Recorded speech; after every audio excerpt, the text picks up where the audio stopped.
अस्सलाम वालेकुम students.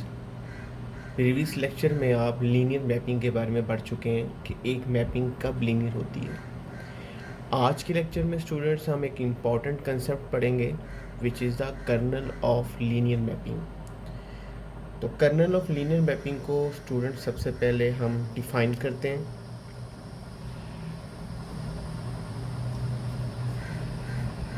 Late F from V to U. Student आपके माइंड में होना चाहिए, ये चीज़ क्लियर होनी चाहिए कि V and U these two are vector spaces over the same field के। इन दोनों का वेक्टर स्पेस होना ज़रूरी है और वेक्टर स्पेस भी on the same field. Let F from V to U be a linear mapping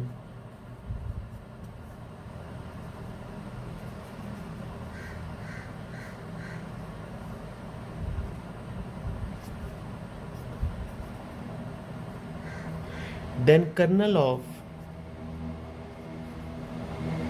F is denoted by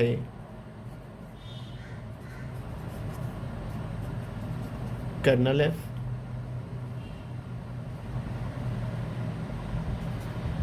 is a set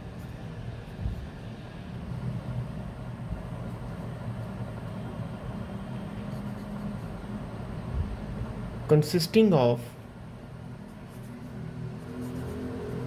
elements of vector space V that map into zero vector of U vector space. Students आपके पास V भी आपके पास vector space है, U भी आपके पास vector space है और एक transformation F एक लीनियर ट्रांसफॉर्मेशन है। और कर्नल ऑफ F में स्टूडेंट्स वेक्टर स्पेस V के वो एलिमेंट्स होंगे जो ज़ीरो में मैप होंगे और वो डेफिनेटली जो है ज़ीरो V में भी मौजूद है और ज़ीरो जो है वो U में मौजूद है। अगर आप इसकी लास्ट लाइन देखें, kernel of F is a set consisting of elements of V that map into zero vector of U। जो U के ज़ीरो वेक्टर में मैप होंगे उन V के एलिमेंट्स को हम कहेंगे कर्नल ऑफ F। और मैथमेटिकली हम इसको लिखेंगे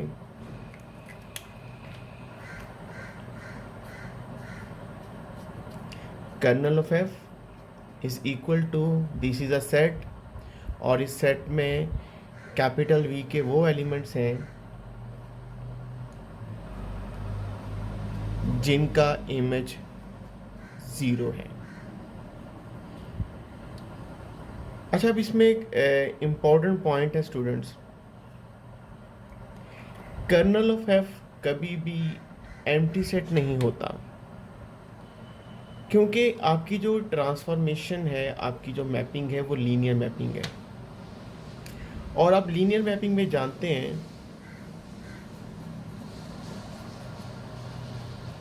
we know if F is linear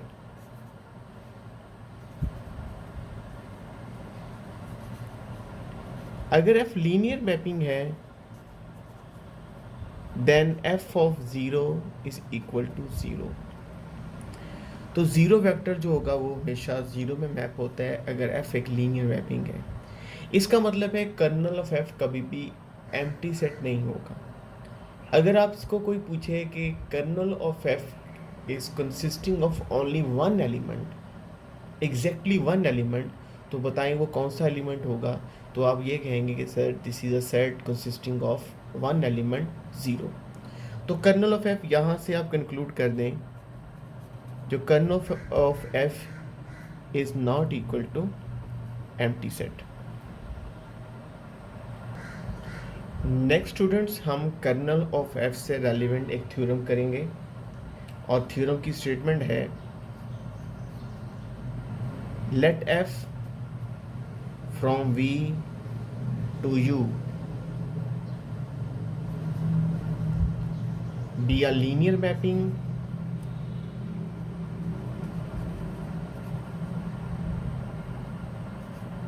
f एक लीनियर मैपिंग है from v to u,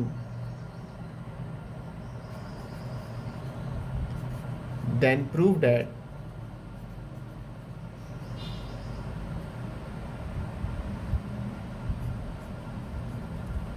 kernel of f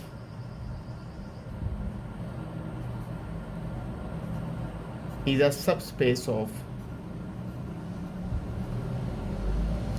v। अब अपने प्रूफ की तरफ चलना है। तो पहले थ्योरम मैं इसको अगेन रीड करता हूँ। थ्योरम की स्टेटमेंट स्टूडेंट थी F be are linear mapping from V to U and you have to prove that kernel of F is a subspace of we.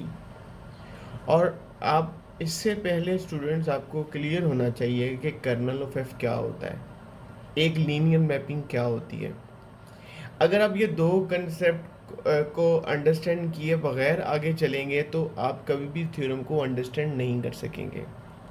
तो स्टूडेंट सबसे पहले तो वेक्टर स्पेस का concept clear होना चाहिए कि वी और यू आपके पास वेक्टर स्पेस है, क्योंकि सब स्पेस का कंसेप्ट आपका वहीं उसी चैप्टर से आया। और आपको पता है कि सब स्पेस की स्टूडेंट डेफिनेशंस आपको पहले बता चुका हूँ। तो यहाँ पे मैं सिर्फ आपको क्राइटेरिया बताऊंगा, क्योंकि हम थ्योरम प्रूफ कर रहे हैं, हम डेफिनेशन नहीं कर रहे सब स्पेस की। तो अगर V वेक्टर स्पेस है और W is a subset of V, तो W कब सब स्पेस होगा? जब W इटसेल्फ वेक्टर स्पेस होगा ऑन द सेम फील्ड। ये तो थी डेफिनेशन। अब क्राइटेरिया में याद रखिएगा, अगर W को अपने सब स्पेस प्रूफ करना है तो सिर्फ दो प्रॉपर्टीज़ आपने प्रूफ करनी है। दो प्रॉपर्टी से पहले आपने बताना है कि ज़ीरो की बिलोंगिंग बतानी है, ज़ीरो बिलोंग्स टू W। और उसके बाद दो कंडीशन है, एक आपके पास वेक्टर एडिशन है और दूसरी आपके पास स्केलर मल्टीप्लिकेशन है। तो हम क्या करेंगे, कर्नल ऑफ एफ को सबस्पेस वी की सबस्पेस प्रूफ करने के लिए स्टूडेंट्स हम सबसे पहले तो ये प्रूफ करेंगे कि ज़ीरो जो है वो कर्नल ऑफ एफ को बिलोंग करता है। और उसके बाद स्टूडेंट हम कर्नल ऑफ एफ में वेक्टर एडिशन प्रूफ करेंगे और देन कर्नल ऑफ एफ में स्केलर मल्टीप्लिकेशन प्रूफ करेंगे। तो स्टूडेंट ज़ीरो की बिलोंगिंग प्रूफ करते हैं। सबसे पहले मैं आपको कर्नल ऑफ एफ की डेफिनेशन यहाँ पे लिख दूँ कि कर्नल ऑफ एफ क्या होता है। कर्नल ऑफ एफ में स्टूडेंट्स V के वो एलिमेंट्स होंगे जिनका इमेज ज़ीरो वेक्टर में होगा, zero vector in U F of V is equal to zero. और ये ज़ीरो किसको बिलोंग कर रहा है? कैपिटल U को बिलोंग कर रहा है। तो आपको शुरू में बताया कि अगर मैपिंग लीनियर है तो ज़ीरो का जो इमेज होगा वो ज़ीरो ही होगा under the action of f। As f is linear then f of zero is equal to zero. इसका मतलब है कि f ऑफ ज़ीरो, ज़ीरो बिल्कुल V में मौजूद है। V is a vector space, it is an abelian group under addition. Zero belongs to student V, तो और zero belongs to also U, और F लीनियर है। तो ज़ीरो का जो इमेज है वो आपके पास क्या? ज़ीरो। इसका मतलब ये है क्योंकि F जो है वो ज़ीरो को ज़ीरो में मैप कर रही है, तो इसका मतलब है कि ये जो ज़ीरो है ये कर्नल ऑफ F को बिलोंग करता है। It means zero belongs to kernel of F। इसके बाद स्टूडेंट हम वेक्टर एडिशन प्रूफ करेंगे कर्नल ऑफ एफ में एंड देन स्केलर मल्टीप्लिकेशन की तरफ चलेंगे। तो स्टूडेंट हम कर्नल ऑफ एफ से दो एलिमेंट लेते हैं।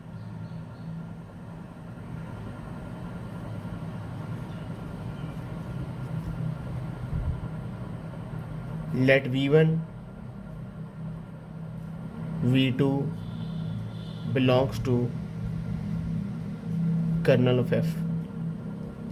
अगर ये दो एलिमेंट्स कर्नल ऑफ एफ को बिलोंग कर रहे हैं तो हम ये प्रूव करेंगे इन एलिमेंट्स का सम भी कर्नल ऑफ एफ को बिलोंग कर रहे हैं। This is a vector addition. अब स्टूडेंट ये दो एलिमेंट कर्नल ऑफ एफ को बिलोंग करें, इसका मतलब क्या है? इसका मतलब ये है F of V one is also equal to zero and F of V two equal to zero. तो एफ ऑफ वी वन भी ज़ीरो के इक्वल है और एफ ऑफ वी टू भी ज़ीरो के इक्वल है।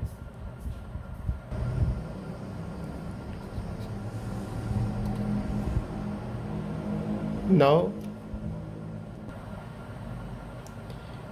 F of V one plus V two, student V one plus V two तब kernel of F को बिलोंग करेगा जब F of V one plus V two भी ज़ीरो के equal होगा। अब चूंकि एफ लीनियर है तो ये इक्वल होगा F of V one plus F of V two. F of V one भी ज़ीरो के इक्वल है, एफ ऑफ वी टू भी ज़ीरो के इक्वल है, तो दोनों का सम जो होगा वो ज़ीरो के इक्वल होगा। यहाँ से ये कंक्लूड होगा। एक चीज़ मैं बताता चलूँ कि ये ऐसे क्यों हुआ है, F individually V one V two पे कब अप्लाई हुआ है, क्योंकि एफ इज़ लीनियर और हमें पता है कि एफ ओ वी वन भी ज़ीरो है, एफ ओ वी टू भी ज़ीरो है, और इसका मतलब है वी वन वी टू के सम का जो इमेज है वो भी ज़ीरो है। तो यहाँ से कंक्लूड करेंगे V one plus V two belongs to kernel of F. Now students, vector addition हमने प्रूव कर ली, अब हम प्रूव करेंगे स्केलर मल्टीप्लिकेशन।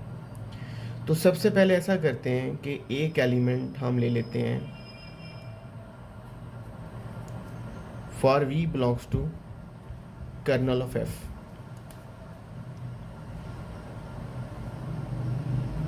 अगर वी कर्नल ऑफ एफ को बिलोंग कर रहा है then F of V is equal to क्या होगा आपके पास ज़ीरो। और हम ऐसा करते हैं कि हम अल्फ़ा एक स्केलर ले लेते हैं।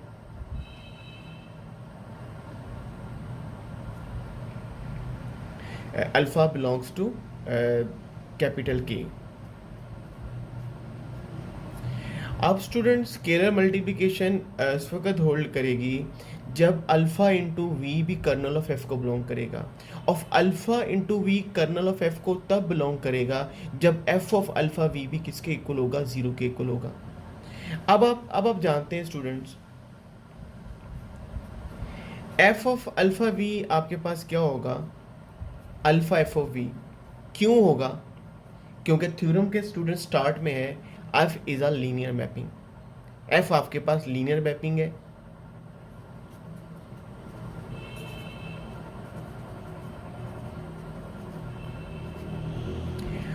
तो एफ ओ वी किसके इक्वल है, एफ ओ वी ज़ीरो के इक्वल है। तो alpha into zero, alpha field का मेंबर है, स्केलर है, अल्फ़ा इंटू ज़ीरो आपके पास ज़ीरो होगा।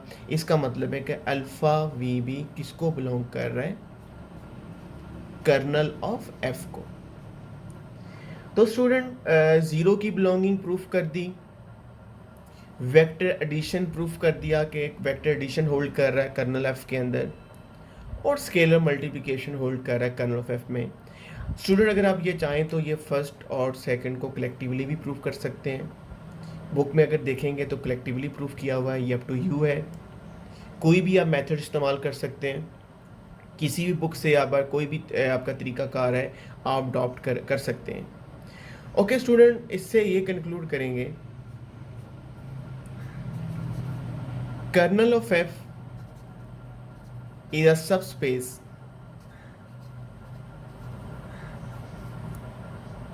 of V। क्योंकि आपकी mapping from V to U थी, और कर्नल ऑफ एफ में जो एलिमेंट्स आते हैं स्टूडेंट वो V में से आते हैं, और V के वो एलिमेंट्स होते हैं जिनका इमेज जो होता है वो ज़ीरो होता है।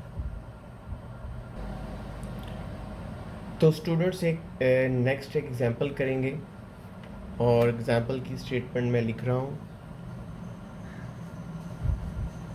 let f from R4 to R3 be a linear mapping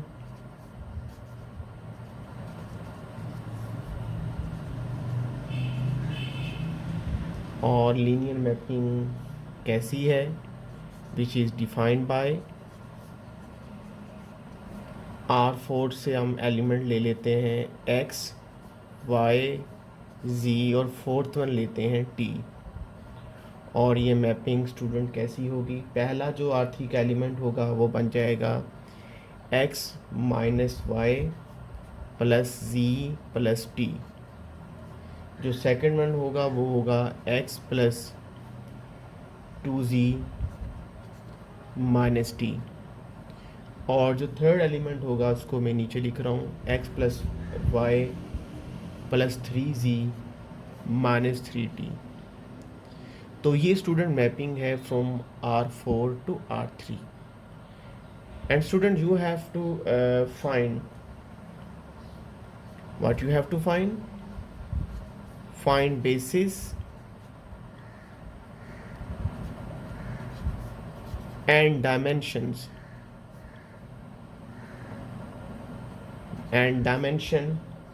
of kernel of f।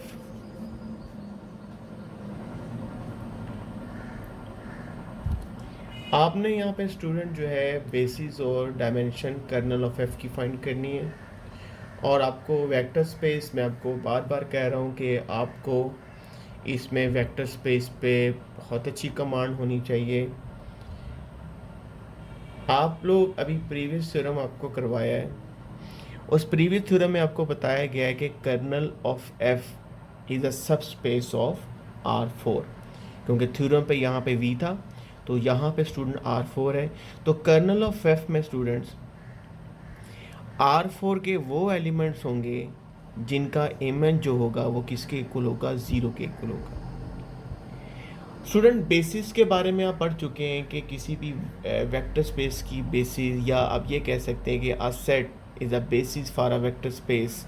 Number 1, the vector space is spanned by S। एक सेट अगर किसी वेक्टर स्पेस को स्पैन करे। Secondly, S set is a linearly independent, और साथ ही वो set linearly independent हो, then S form the basis for the vector space. और बेसिस में जितने नंबर ऑफ एलिमेंट्स होते हैं वो उस वेक्टर स्पेस की डायमेंशन कहलाता है। और स्टूडेंट डायमेंशंस के बारे में आप लोगों को बता चुका हूँ, जैसे कि R/R is a vector space, और इसमें जो डायमेंशन है R की 1 है, R/R की जो डायमेंशन है वो 2 है, R/R की जो डायमेंशन है वो आपके पास 3 है। नौ स्टूडेंट सोल्यूशन की तरफ चलते हैं। एक बार फिर बता रहा हूँ कि कर्नल ऑफ एफ में R4 के वो एलिमेंट्स होंगे जिनका इमेज जो होगा वो किसके इक्वल होगा, 0 के इक्वल होगा। तो कर्नल ऑफ एफ को यहाँ पे मैं फिर डिफाइन कर रहा हूँ। कर्नल ऑफ एफ वो एलिमेंट्स होंगे, यहाँ V ही लिख रहा हूँ, V बिलोंग्स टू R4, जिनका जो इमेज होगा वो किसके इक्वल होगा, 0 के इक्वल होगा। और ये 0 is a 0 vector in R3। अब क्लास ये प्रॉब्लम करने के लिए हम ऐसा करेंगे, F O V is equal to 0, this is the F O V. हम क्या करेंगे, इमेज को 0 के बराबर रख देंगे, और ये फिर देखेंगे कितने लीनियरली इंडिपेंडेंट सेट से हमारा जो इमेज होगा वो 0 होगा। तो यहाँ से स्टूडेंट ये होगा कि जब एफ ओ वी 0 होगा, और v हमारे पास डेफिनेटली v हमारे पास R4 का मेंबर है, और v आप कह सकते हैं कि v हमारे पास x, y, z and t है। v is equal to x, y, z and t। आप स्टूडेंट इमेज को 0 के इक्वल रखें, x minus y plus z plus t is equal to 0, x plus 2z minus t is equal to 0, x plus y plus 3z minus 3t is equal to 0। Student अब हमने linearly independent solution निकालने हैं, कितने solution इसके linearly independent हैं। तो चूंकि equations आपकी दो से ज़्यादा हैं, तो हम मैट्रिक्स को यूज़ करेंगे, और जब मैट्रिक्स फॉर्म में लिखेंगे तो कोफिशिएंट मैट्रिक्स क्या बनेगा, 1 minus 1 1 1 1 0 2 minus 1 1 1 3 minus 3। This is the coefficient matrix. हमारी जो अप्रोच है वो सोल्यूशन की तरफ है।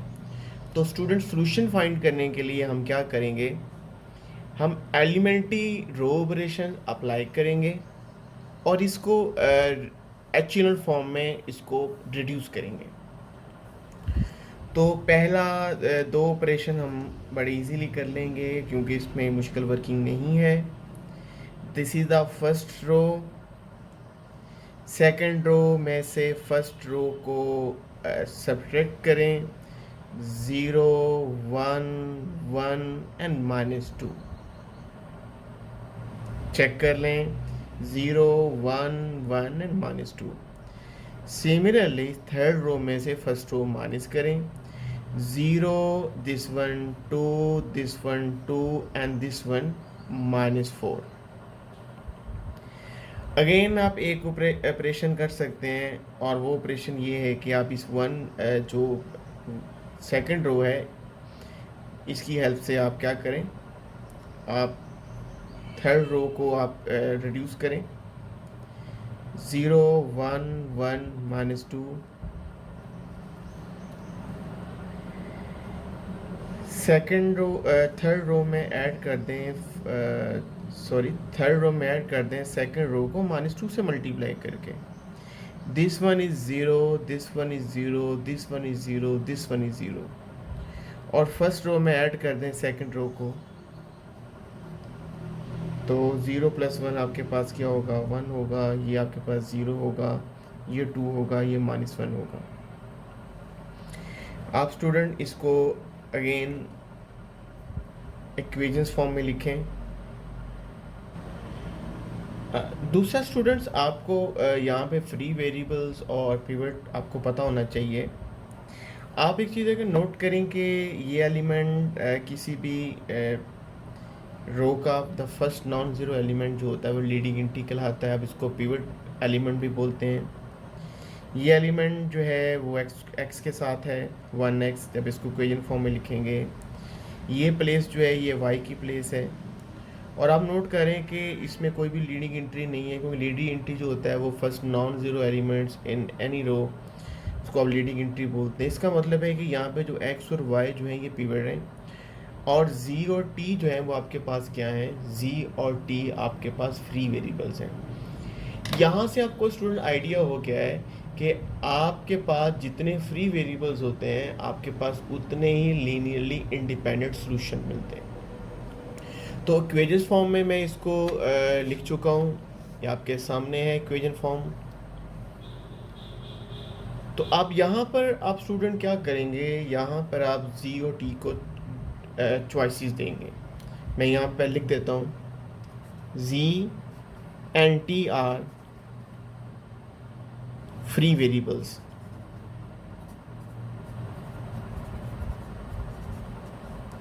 तो आप ऐसा कर लें स्टूडेंट, पहले आप आप ऐसा कर लें 0 ले लें, और t आप 1 ले लें। तो यहाँ से आपको y क्या मिल जाएगा, इसको नंबरिंग कर दें ताकि आपको रेफरेंस देना आपके लिए आसान हो। y आपके पास होगा स्टूडेंट, अगर z 0 है, t1 y आपके पास होगा 2। और फर्स्ट इम्प्लाइज दैट आपके पास, क्योंकि बैकवर्ड सब्स्टिट्यूशन करनी पड़ रही है, x है, z आपके पास 0 है, और t आपके पास 1 है। तो x की वैल्यू आपके पास क्या आ जाएगी, 1। तो आपका पास पहला जो सोल्यूशन मिलेगा वो होगा x 1 है, y 2 है, z 0 है एंड t 1 है। अगेन आप z आप 1 ले लें और t आप 0 ले लें। क्योंकि स्टूडेंट आपने लीनियरली इंडिपेंडेंट सोल्यूशन लेने हैं। आप ये ना कभी भी ना कीजिएगा, आप पहले आप Z1 ले लें, T1 ले लें और बाद में Z2 ले लें, T2 ले लें, तो क्लास वो कभी भी बेसिस एलिमेंट्स नहीं होंगे। क्योंकि अगर आप Z और T जो लेते हैं और पुराने Z और T के मल्टीपल लेते हैं, तो नया जो सोल्यूशन होगा वो पहले सोल्यूशन का स्केलर मल्टीपल होगा। अब हम जानबूझ के ए को 0 ले रहा हूँ, दूसरे को T1 ले रहा हूँ, और यहाँ पे Z को 1 ले रहा हूँ, T को 0 ले रहा हूँ, ताकि कभी भी स्टूडेंट जो मेरे पास सोल्यूशन हो वो कभी भी एक दूसरे पे डिपेंड ना करें। खैर, हाउएवर स्टूडेंट, सेकंड इक्वेशन से आपको क्या मिलेगा, T0 है, Z1 है, तो यहाँ से Y आपके पास हो जाएगा -1, और फर्स्ट इम्प्लाइज डैट X है, Z हमारे पास है 1, तो ये 2 होगा, T0 है, X की वैल्यू आपके पास आ जाएगी -2, और X -2 है, Y -1 है, Z 1 है, T 0 है। अब आप स्टूडेंट, कर्नल ऑफ एफ की बेसिस क्या होंगी? कर्नल ऑफ एफ की बेसिस होंगी,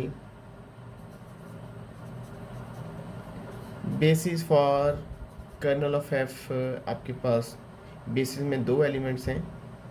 the first one is 1 2 0 1 and second one is -2 -1 1 and 0। और दूसरा आपसे पूछा गया था dimension of kernel of F. तो चूंकि दो लीनियरली इंडिपेंडेंट सोल्यूशन है, क्योंकि 2 फ्री वेरिएबल्स हैं, सिर्फ डायमेंशन पूछी जाती तो सिर्फ अब यहाँ पे स्टॉप कर सकते थे कि चूंकि 2 फ्री वेरिएबल्स थे तो 2 इंडिपेंडेंट सोल्यूशन होंगे। क्योंकि अब ये यहाँ पे आपसे बेसिस पूछ रहा है, बेसिस का मतलब है आपने इसको सोल्यूशन पर फाइंड करके देना है। तो स्टूडेंट यहाँ पर dimension of kernel of F आपके पास क्या होगा, this will be equal to 2। तो स्टूडेंट यहाँ पे अब आप होपफुली आपको कंसेप्ट क्लियर हो चुका होगा। सबसे पहले आपने वेक्टर स्पेस को अंडरस्टैंड करना है, फिर आपको लीनियर मैपिंग को आपने अंडरस्टैंड करना है। लीनियर मैपिंग के बाद आपको बेसिस एंड डायमेंशन की अंडरस्टैंडिंग क्लियर होनी चाहिए, और फिर आपको प्रॉब्लम स्टार्ट कैसे करना है इसकी अंडरस्टैंडिंग होनी चाहिए कि आपने इमेज को 0 के बराबर क्यों रखा है। क्योंकि जब इमेज को 0 के बराबर रखा है, जो सॉल्व करेंगे तो आपको वो x, y और z और t की वैल्यूज मिलेंगी जिस पर आपका इमेज 0 के इक्वल है। तो स्टूडेंट होपफुली लेक्चर क्लियर हो चुका होगा। नेक्स्ट लेक्चर में हम इमेज ऑफ एफ पढ़ेंगे कि इमेज ऑफ एफ आपके पास क्या होता है, और इसी पैटर्न पे चलेंगे। First of all image of F को डिफाइन करेंगे, और उसके बाद हम रेलिवेंट थ्योरम करेंगे, और फिर उसके बाद हम basis and dimension of image of F करेंगे। शुक्रिया स्टूडेंट, अल्लाह हाफिज़।